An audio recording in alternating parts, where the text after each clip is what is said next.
É um pano de linho descorado marfim com várias marcas um pouco mais escuras.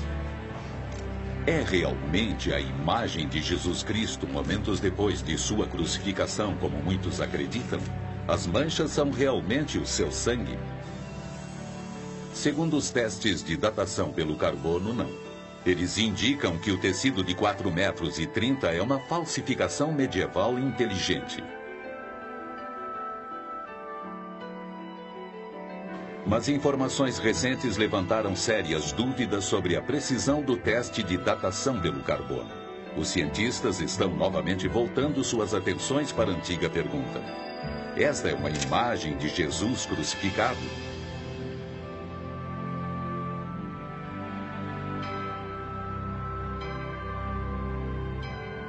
A tecnologia moderna abriu novos caminhos para o mistério do Santo Sudário.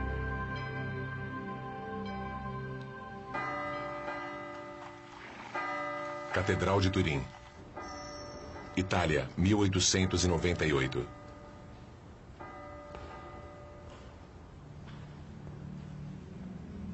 Desde 1400, o sudário foi retirado de sua caixa prateada muitas vezes, encobriu terraços para casamentos reais e foi observado por incontáveis peregrinos maravilhados. O sudário apareceu pela primeira vez na Europa em 1355. Era famoso nos piores anos da peste negra, quando multidões formavam fila para vê-lo, quando Gutenberg aperfeiçoou a imprensa escrita e quando Colombo descobriu a América.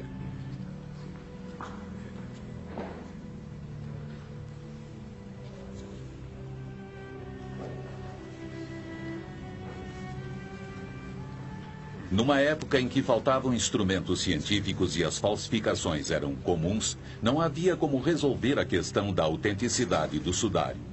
O povo, em geral, considerava que o sudário era autêntico, mas o debate entre a ciência e a religião estava apenas começando. Em 1898, a Igreja permitiu que o tecido fosse examinado pelos olhos impessoais de uma invenção bastante recente, uma câmera.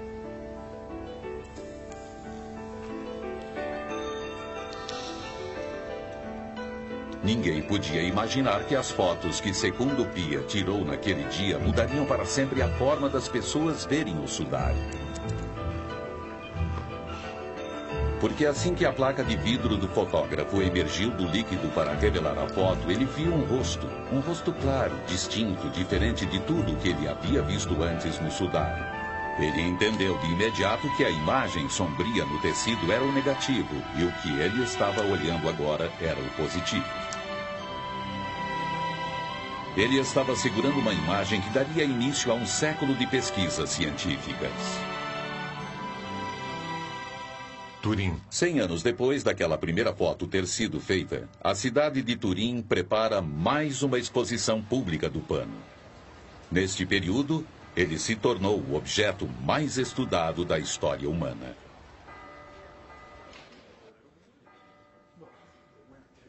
Um novo local high-tech está sendo preparado para o sudário.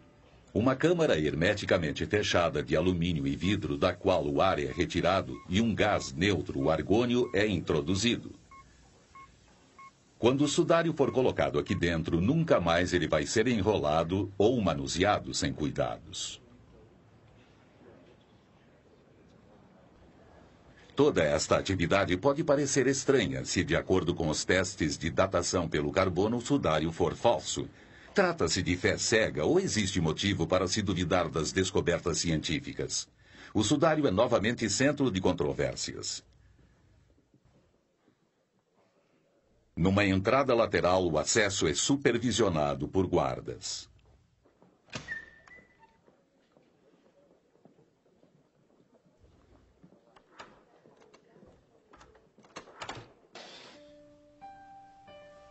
Não aberto ao público e documentado por uma única câmera, uma especialista em têxteis suíça põe um forro costurando com cuidado centímetro por centímetro. Para o curador do sudário, não resta dúvida de quem este sudário cobriu um dia. Pois bem, Esta imagem representa um homem que morreu torturado e crucificado.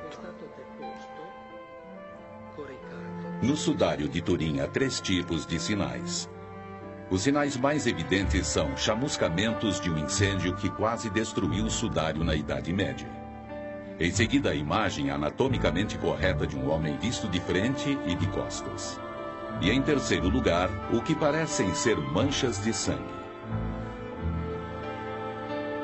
As manchas de sangue conferem com as descrições bíblicas da tortura e crucificação de Jesus, o açoitamento, a coroa de espinhos, o ferimento da lança.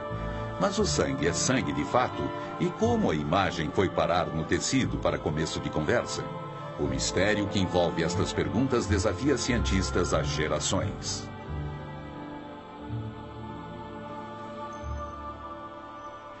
Estudantes desta faculdade em Glendale, Califórnia, podem acompanhar de perto os debates a respeito do sudário. Um professor, Angelo Montante, usa o sudário como assunto de estudos. Este é um dos objetos culturais mais incríveis que encontramos na história da civilização ocidental. Ele fornece indícios que nos dão perspectiva sobre o passado. A Bíblia não fornece detalhes a respeito da crucificação de Jesus de Nazaré. Mas eu gostaria de chamar a sua atenção para esta mancha aqui, que parece ser de sangue. Se as pinturas clássicas estavam corretas, ele teria sido pregado pelas palmas das mãos, mas não foi. Ele foi pregado pelos pulsos, e deve haver um motivo para isso. E sabemos qual é o motivo graças à pesquisa feita por um médico francês. Há muitos anos, um cirurgião francês fez experiências com cadáveres para provar que a palma da mão não suporta o peso de um ser humano. Tem de ser pela região do metacarpo, no pulso. Outra coisa é importante a esse respeito. Quando você prega uma pessoa nesta área, você pressiona o nervo mediano. E ao pressionar o nervo mediano, o dedão entra. Prestando atenção, você não vai ver nenhum dedão na imagem. É uma coisa muito específica. Como um falsificador poderia saber disso?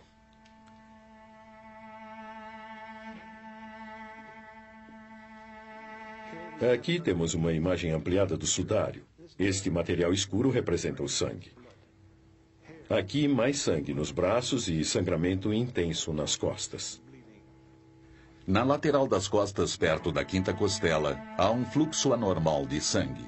Confere com o formato da lança romana que era usada na época da crucificação.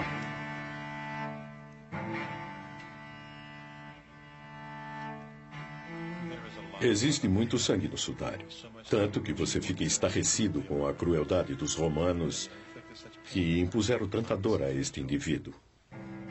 A crueldade mostrada no sudário excede em muito a maioria das versões artísticas da Paixão de Cristo. Por que um falsificador mostraria mais do que as pessoas esperavam ver? Traços curtos de sangue nas costas e nas pernas do homem no sudário intrigaram os pesquisadores durante anos, até que perceberam que eles conferiam exatamente com o formato do chicote do século I, o flagelo. Estou segurando aqui uma réplica de um instrumento de tortura romano. É chamado de flagelo. E no final de cada tira temos essas pelotas. Notem que há um espaço entre as duas pelotas.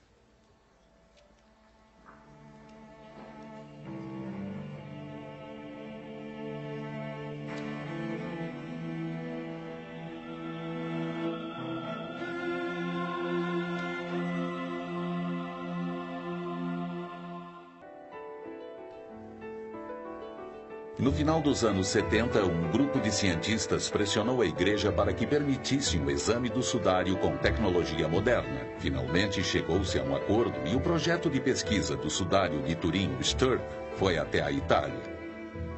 O STURP foi montado principalmente com o propósito de examinar o sudário para descobrir como a imagem tinha sido formada.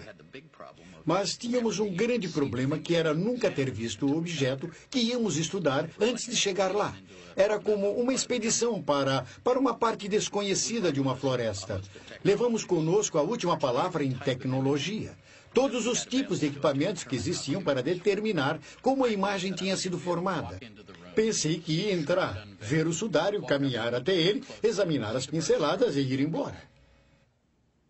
Vernon Miller era um outro cientista do grupo. No início, ele também tinha uma atitude cética. Quem me contou a primeira vez a respeito do sudário de Turim foi Barry Schwartz, e para mim não passava de um conto de fadas. Mas o objetivo do Stirp era descobrir o mecanismo que fazia a imagem aparecer num tecido de linho, e não o de autenticar o pano como a verdadeira mortalha de Cristo. Bem, aliviado dessa responsabilidade, podíamos encarar a tarefa de uma forma mais objetiva.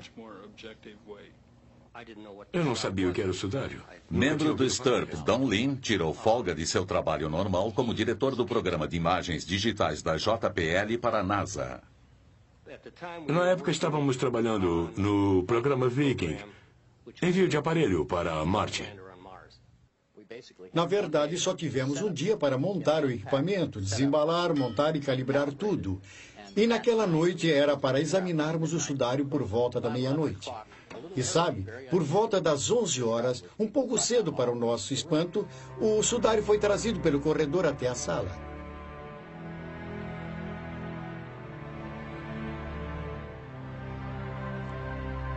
Uma das primeiras experiências feitas com o sudário foi separar o tecido de linho do forro numa pequena área por volta de 10 centímetros. Isso nos permitiu olhar pela primeira vez o verso ou o lado de baixo do sudário de Turim, em 400 anos. E essa imagem foi feita no momento exato, quando eles deram a primeira olhada no verso do sudário.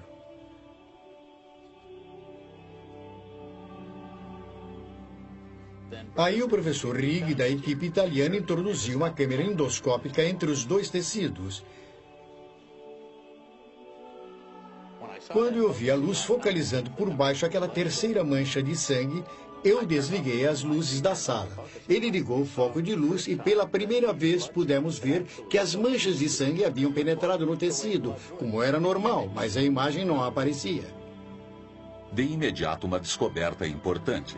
Quando se olha de frente, tanto a imagem quanto o sangue são vistos claramente. Mas quando o raio de luz vem por trás do sudário, o sangue é visível, mas a imagem não. Era uma coisa que não sabíamos até aquele momento e que significava que a imagem não podia ser uma pintura, ou haveria uma densidade de tinta no sudário que apareceria na foto com a luz focalizada. Estávamos ansiosos para saber se o sangue era verdadeiro ou não. Quando eu examinei o sudário nos testes iniciais, o sangue não me pareceu verdadeiro. O sangue parecia muito vermelho e fresco para uma coisa que supostamente tinha 2.000 anos de idade. Para provar se o sangue era verdadeiro, pegamos amostras com uma fita colante, que bem mais tarde mandamos para exame de laboratório. Só muitos meses depois tivemos a confirmação de que era sangue de fato. Bom, no próximo slide mostramos o sangue verdadeiro na fibra do tecido.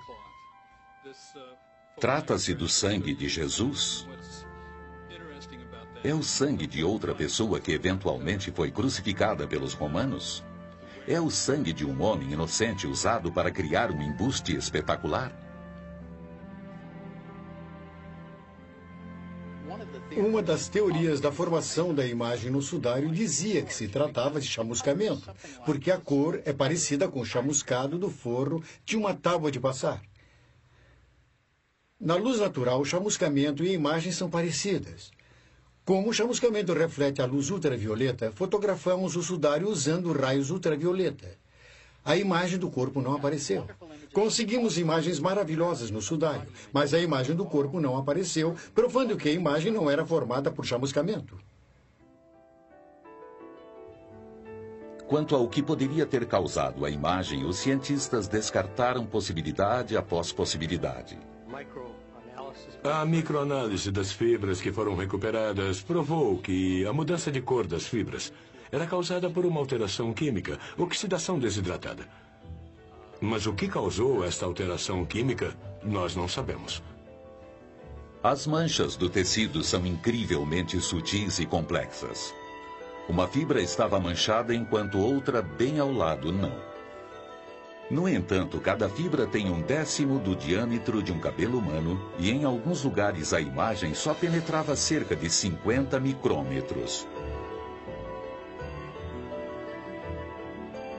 Um método para aplicação de tintura com tão pouca profundidade assim é desconhecido.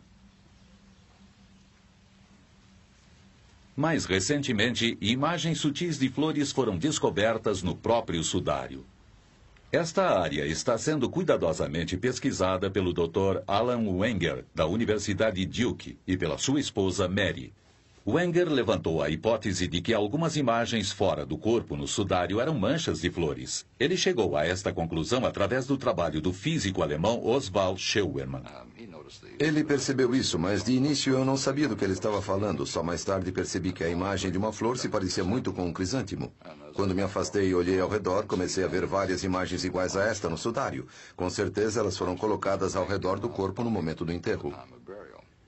O propósito das flores não é conhecido. Talvez um fumigante, já que o corpo era enterrado às pressas. Ou quem sabe, só para honrar o morto. E estudando o sudário com muito cuidado, parece que chegamos a identificar nada menos do que 28 destas flores. Wenger fez um estudo detalhado do sudário comparando as imagens com fotos em tamanho real das plantas semelhantes existentes na região. Além disso, conseguimos determinar a época da floração. E todas estas flores aparecem em março ou abril, o que indica que isso ocorreu na Páscoa, na época da crucificação. Mar Morto, Israel. Muitas plantas reconhecidas pelos Wengers parecem ser nativas da região de Jerusalém. Eles mostraram suas descobertas para o maior botânico de Israel, Avinoam Danim. Usando detalhes da morfologia da planta, eu fiquei feliz por poder confirmar as observações deles. Aí eu observei mais a fundo e, no total, eu consegui chegar aqui a 12 ou 13 objetos, elementos botânicos que observei no sudário. Uma das plantas, Zygophyllum domossum, foi a prova-chave para o botânico Danim. Não só ele viu sua imagem no tecido, mas até encontrou detalhes ainda mais exatos do que os Wengers. Esta planta já esteve um dia no sudário de Turim? Dá para ver aqui a imagem da Zygophyllum domossum. A folha no inverno é deste jeito. Este é o pedúnculo. A Zygophyllum domossum só cresce num lugar do mundo, numa pequena região perto de Jerusalém. As 4 folhas que eu encontrei são tão claras que posso afirmar que o pedúnculo da Zygophyllum domossum foi colocada no sudário na primavera. Além disso, posso acrescentar que o sudário não poderia ter sido feito em outro lugar. Tinha que ser daqui.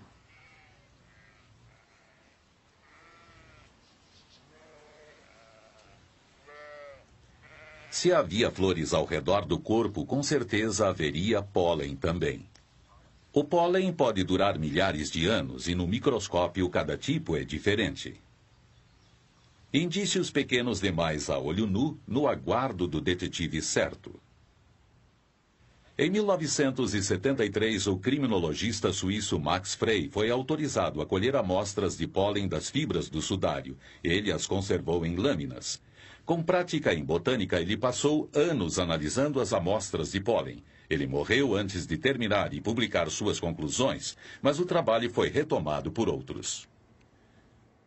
Usando a tecnologia mais moderna, eles podem identificar exatamente cada grão de pólen e rastrear a planta de origem.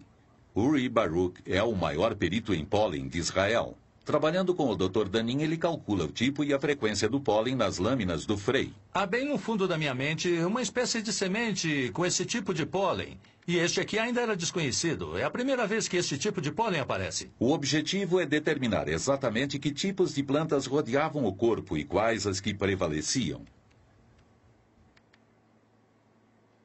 Dos 58 tipos de pólen identificados até agora, 28 plantas só existem no Oriente Médio, prova de que o tecido passou parte de sua história lá. Muitas ainda fazem parte da vida das pessoas da região, como a Fagonia mollis. As folhas da Fagonia mollis são usadas pelos bizantinos no sul do Sinai para curar ferimentos superficiais. Eles pegam os pedúnculos verdes e as folhas, queimam, e a cinza em pó é aplicada no ferimento. Eles chamam o pó de uraga.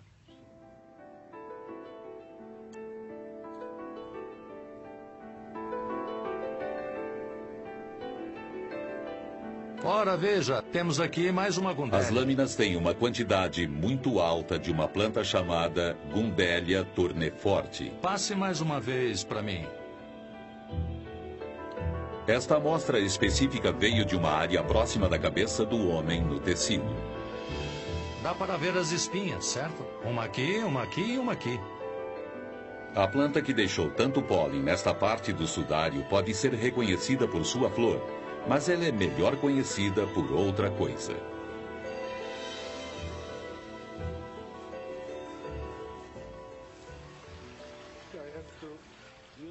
Tenho que usar a faca porque a planta tem muitos espinhos. Esta é uma Gundelia tourneforte, a planta que tem a maior quantidade de grãos de pólen no sudário de Turim.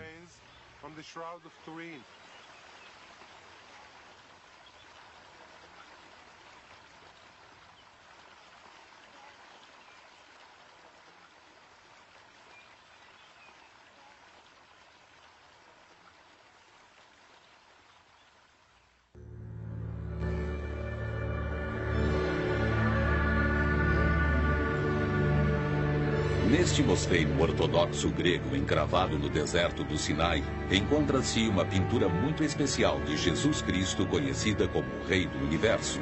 Muitos pesquisadores acreditam que ela foi pintada observando o sudário. A pintura é do século VI.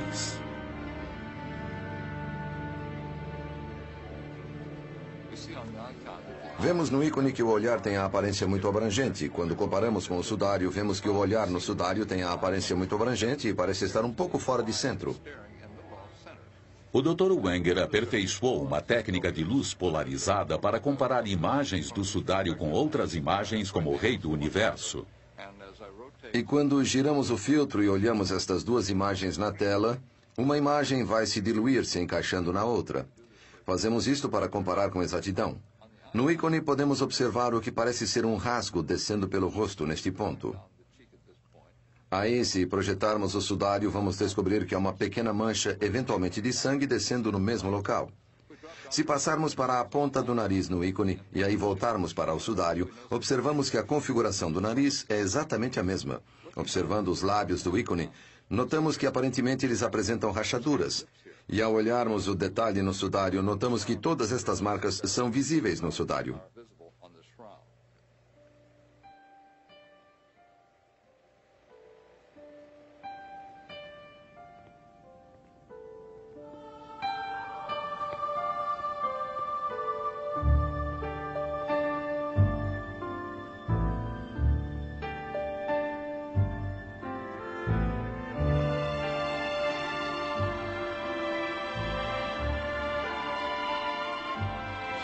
Jesus foi a pessoa mais pintada da história, mas a Bíblia nunca mencionou qual a aparência dele. Como sabemos? Como sabemos que ele tinha barba? Como sabemos que ele tinha cabelo comprido? De onde os artistas tiraram o modelo?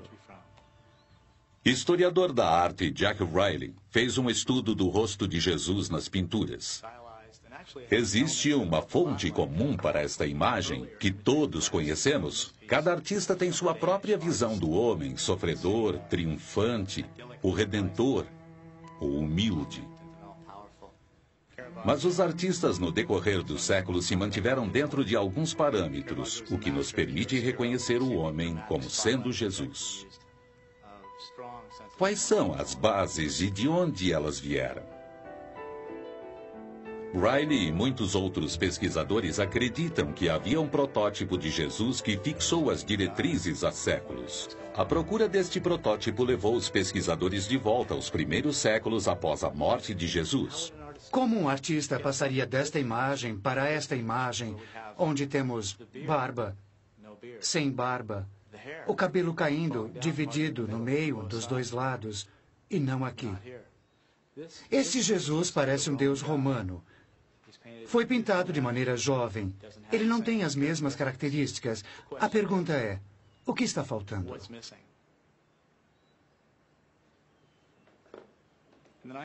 Nos anos 30, o pesquisador francês Paul Vignon observou numerosas características nas pinturas que foram feitas de Jesus Cristo durante muitos anos. Estas vieram a ser conhecidas como características Vignon. Primeiro notamos esta linha atravessando a testa de Cristo. E olhem só isso, um quadrado geométrico de 3 lados formando o nariz. E também outro triângulo bem aqui no nariz, o nariz alongado característico de várias pinturas do Cristo daquela época. Os pesquisadores identificaram os olhos de coruja, o nariz alongado e as demais características de Vignon no sudário. Seria o sudário modelo original? Temos aqui algumas reproduções de pinturas do século XI e XII, nas quais vocês vão notar estas características geométricas. Primeiro, bem aqui acima do nariz, dá para ver aquele estranho quadrado em forma de U, com 3 lados. Os olhos de coruja, o nariz alongado é típico. Observem as 2 mechas compridas de cabelo sobre a testa. Em todas as 4 imagens, em todas se vê mechas de cabelo. Não apenas uma, mas na verdade sempre 2 mechas de cabelo. Todas estas características, todos estes pontos congruentes me levam a acreditar que alguma coisa influenciou estes artistas.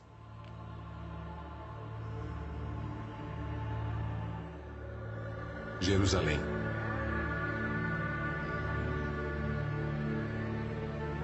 Se o sudário é a mortalha de Jesus, ele começou sua jornada aqui, onde Jesus morreu. Na cidade moderna de Jerusalém, o passado ainda está vivo. Muitos costumes ainda refletem o mundo antigo. O enterro do homem no sudário confere com a antiga cultura judaica. O rabino nascido nos Estados Unidos, Micha Halpern, mora em Israel há anos. Ele se especializou no estudo da vida judaica do século I. Esta é a Via Dolorosa. Tem cerca de 1.600 metros. É o lugar tradicional por onde Jesus caminhou para ser crucificado. Peregrinos vêm do mundo todo e há séculos para percorrer este mesmo caminho.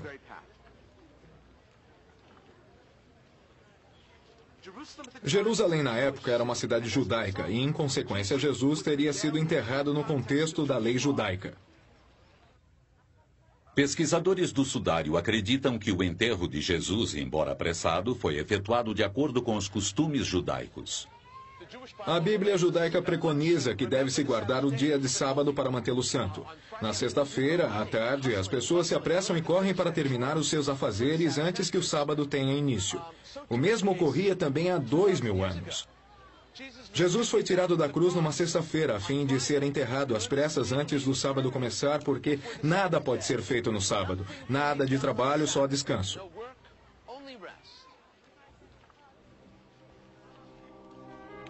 Existe algum registro do sudário nos primeiros anos logo após a morte de Jesus? De acordo com a lenda, um rei na cidade próxima de Edessa ficou muito doente e chamou um curandeiro judeu. Jesus já tinha morrido, mas um tecido com a sua imagem foi entregue ao rei.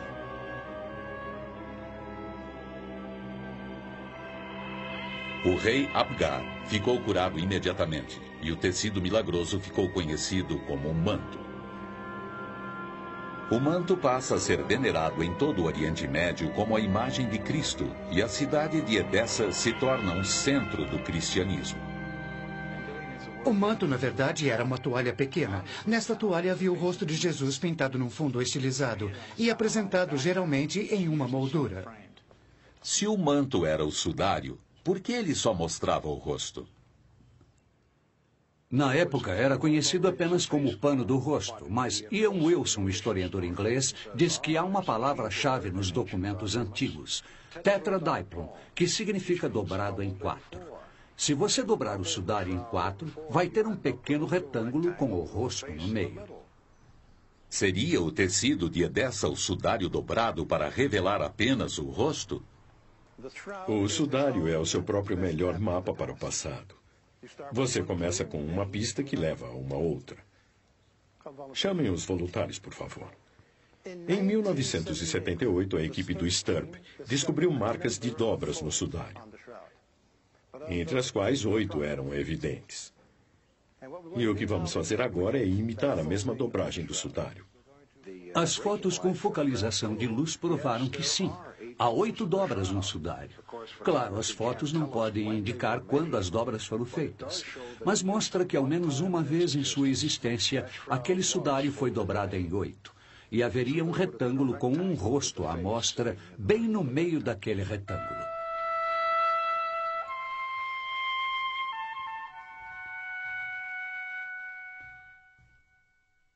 No ano de 944, o manto foi transferido para Constantinopla, onde periodicamente era exposto ao público.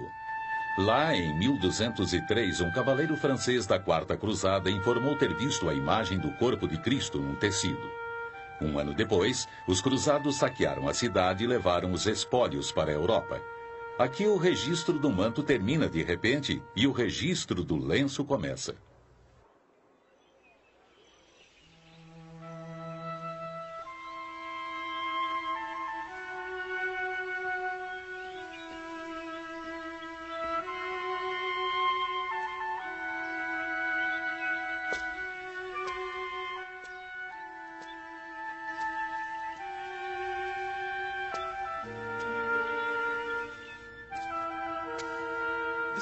Esta é uma caverna na periferia de Jerusalém, provavelmente muito parecida com o tipo de caverna onde o próprio Jesus foi enterrado. Era fechada com uma pedra grande, uma enorme rocha, e é assim que a Bíblia cristã, na verdade, descreve o enterro de Jesus. Quando o grupo do STURP examinou o verso do sudário, eles descobriram que alguns grãos de pólen não podiam ser identificados porque estavam recobertos por um mineral. Este mineral foi posteriormente analisado e rastreado. Ao investigar o mineral, eles descobriram que se tratava de um tipo de calcário. Um calcário muito, muito raro e típico de uma região na periferia de Jerusalém.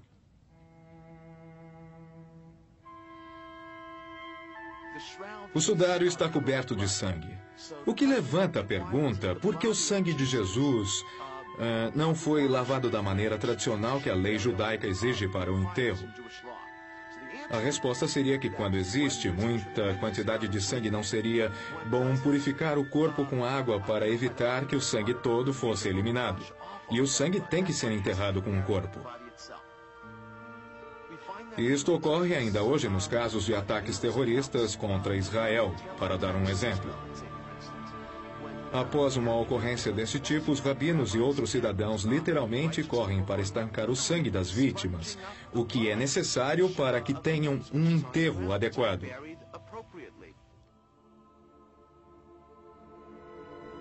De acordo com a Bíblia cristã, 2 panos foram encontrados na tumba, o sudário e um outro tecido. Acreditava-se que o segundo teria coberto o rosto de Jesus logo depois que ele foi retirado da cruz. Simão Pedro viu o tecido de linho no chão e também o pano que havia coberto a sua cabeça. Esse não estava com o tecido de linho, mas enrolado e separado num canto. Este pano, denominado de lenço, encontra-se atualmente em Oviedo, no norte da Espanha. Jorge Rodrigues é membro do Centro de Estudos do Lenço da Espanha e Mark Cussen escreveu um livro recentemente sobre o lenço e o seu relacionamento com o sudário.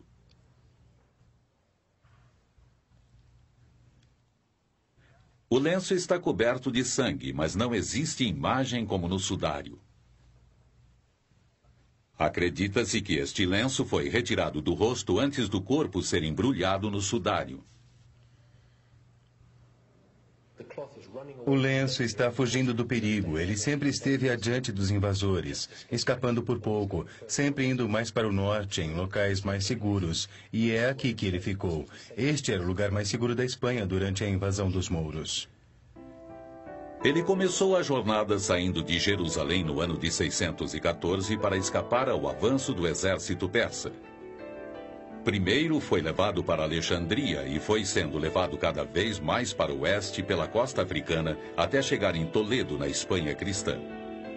Quando a invasão dos mouros teve início na Espanha em 711, o lenço foi despachado às pressas para as montanhas do norte, escondido numa caverna.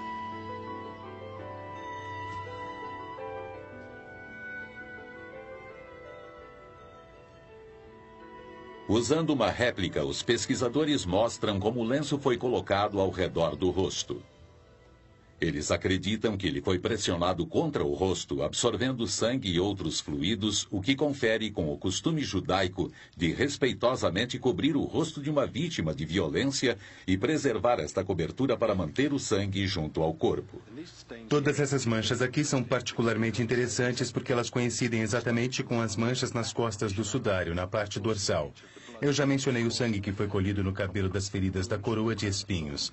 São exatamente iguais aqui. Análise recente de um vídeo do Dr. Alan Wenger revela similaridades impressionantes entre o sudário e o lenço. O rosto no lenço sobreposto ao sudário. Manchas de sangue é o que mais chama a atenção, e uma das referências mais fáceis é esta mancha aqui. Descendo para a região do nariz, vemos uma congruência aqui embaixo. E quando passamos para o cabelo, podemos ver novas congruências destas manchas de sangue. O sangue encontrado no lenço de Oviedo é do tipo AB, o mesmo tipo de sangue que tem no sudário. Sabemos que o lenço está na Espanha com certeza desde o século VII. Isto por si só encurta a datação do sudário pelo carbono em pelo menos 600 anos. O livro dos testamentos que se encontra aqui na catedral menciona o lenço ainda antes no tempo, e acreditamos que chegue até mesmo ao século I, e que foi encontrado no túmulo de Cristo, ou usado logo antes do enterro. O sudário de Turim não é autêntico. Testes mostram que o tecido foi feito entre 1260 e 1390. Em 1988, testes de datação pelo carbono concluíram que o sudário não tinha mais do que 600 anos. Isto, aparentemente, encerraria a pesquisa científica do tecido. Surgiram muitas teorias dizendo que os testes podiam estar errados, porém poucos cientistas se convenceram disso. Cientistas acreditam que os testes de Turim são definitivos. Aí o microbiólogo Dr. Garza Valdez anunciou uma descoberta importante. Uma camada que ele descobriu nas fibras do tecido causadas por bactérias que poderiam distorcer a datação pelo carbono.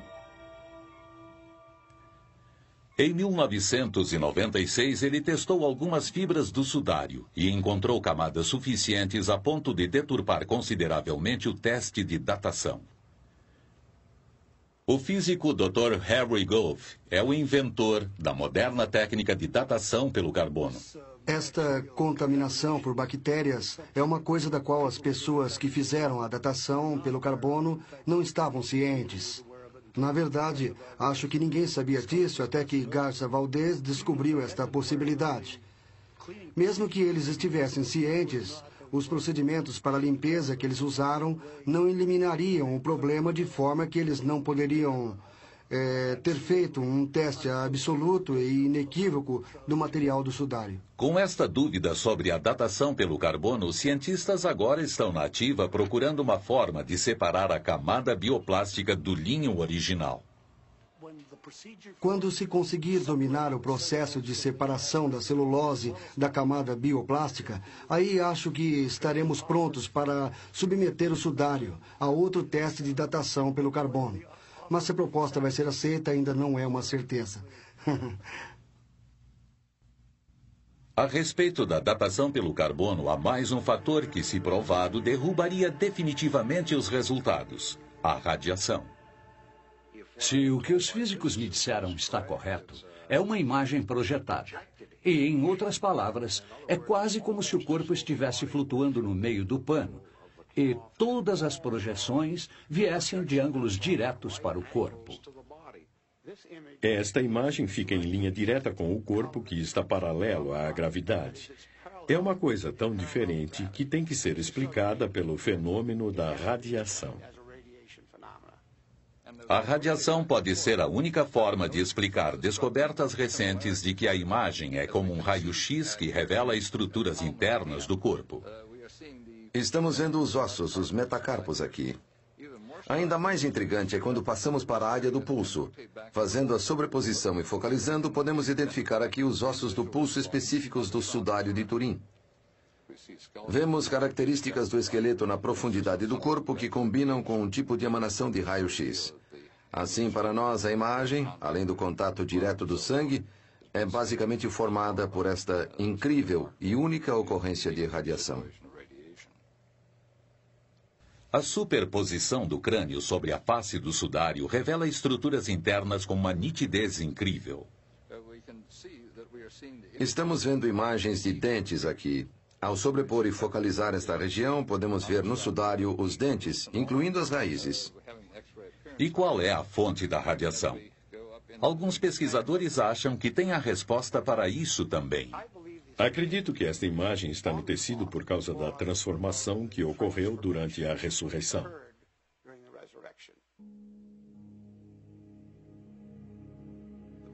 O corpo foi transferido de um meio para um outro e, com isso, deixou um rastro.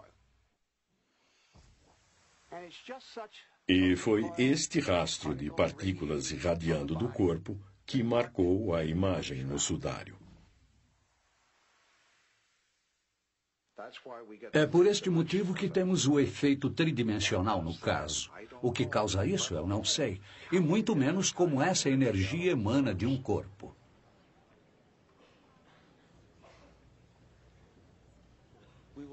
Nunca vamos saber se a imagem no pano é de Jesus.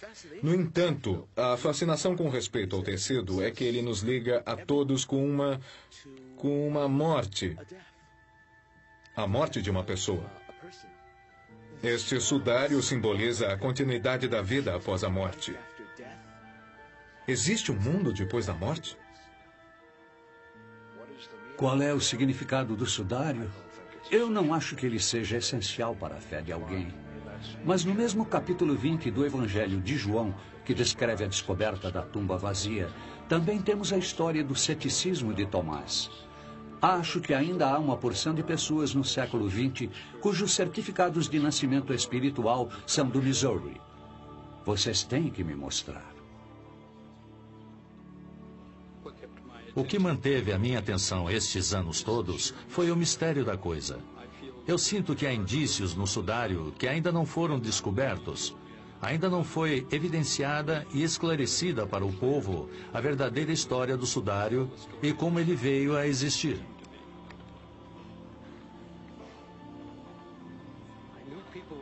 Eu sabia que as pessoas iriam fazer muitas perguntas, como, por exemplo, se eu tinha grandes experiências religiosas. Aí eu me sentei por volta das 3 horas da manhã. Tudo quieto, não havia ninguém por perto. Eu olhei para o sudário e disse, bom, como você se sente? O que você sente? Não, eu não tinha muita experiência religiosa. Eu não tinha mesmo. Mas uma coisa não parava de penetrar na minha mente. Era o olhar para o rosto em oposição ao corpo. O rosto tem uma aparência muito serena e muito cheia de paz. O corpo está muito maltratado. Na verdade, os dois não combinam entre si.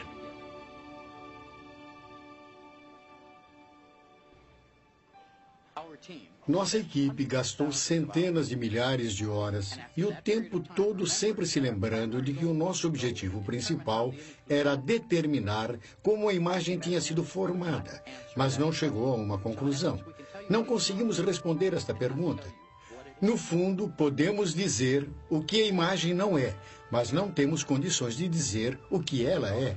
A teologia não deve entrar em conflito com a tecnologia. A razão nunca poderá provar a divindade de Cristo. A ciência não pode fazer uma afirmação teológica. No máximo, ela pode dizer que o pano provavelmente embrulhou o histórico Jesus de Nazaré. Mas a pergunta que a teologia formulou é: quem você diz que eu sou? Nenhum laboratório científico pode responder isso. Continua por conta de cada um rever as provas e decidir por si mesmo o que o sudário de Turim, na verdade, é.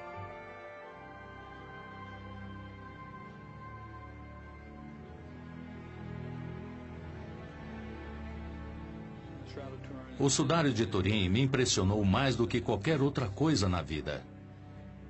Ele manteve minha atenção total durante mais de 20 anos. E eu não terminei até o momento. Acho que ele vai ser o meu maior objeto de estudos pelo resto da minha vida.